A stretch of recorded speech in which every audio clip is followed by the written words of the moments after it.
Canada's been very bad to us on trade, but now Canada's going to have to start paying up.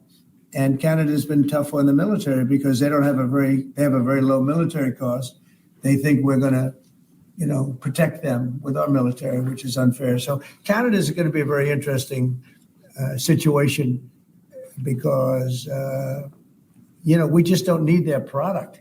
And yet they survive off the fact that we do 95% of what they do. And Canada is just absolutely, I say it, and sometimes people smile and sometimes they say, great idea, but Canada, their taxes would come down greatly.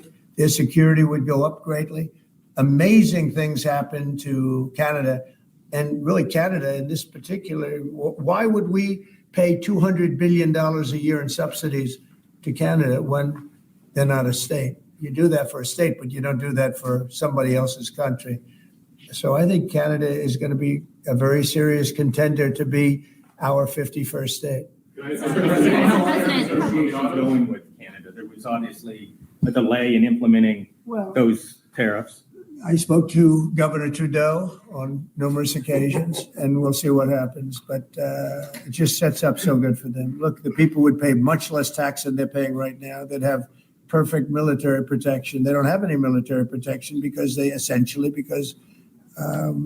and you take a look at what's going on out there. You have Russian ships, you have China ships, you have Chinese ships, you have a lot of ships out there. And, people are in danger. This is a different world today. It's a different world. They need our protection, yes. You mentioned Elon Musk and the efforts that he's undertaking with your authority. You granted him new authority this week. Will he secure any new government contracts while he is working on DOGE? No, not if there's a conflict. If there's no conflict, I guess what difference does it make? But we won't let him do anything having to do with the conflict. Are you personally checking to make sure there's no conflicts of interest? Yeah, I am. He answers to you. Sure, he does.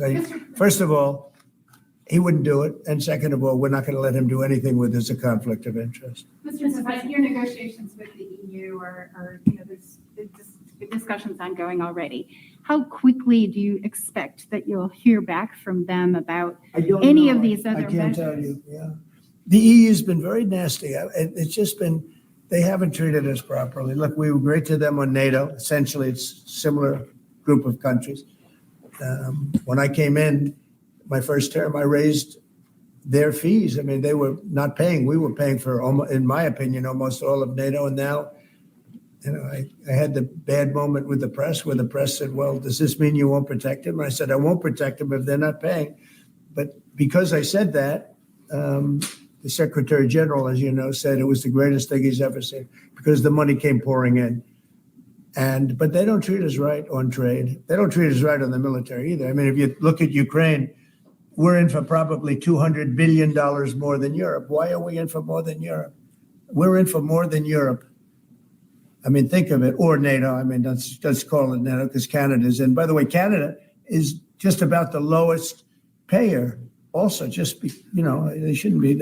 They are just about the lowest payer in NATO, in addition to everything else. So Canada's really been taken advantage of. And if they had to pay just something modestly fair, they wouldn't be able to succeed as a country. And that's why I feel they have to become a state.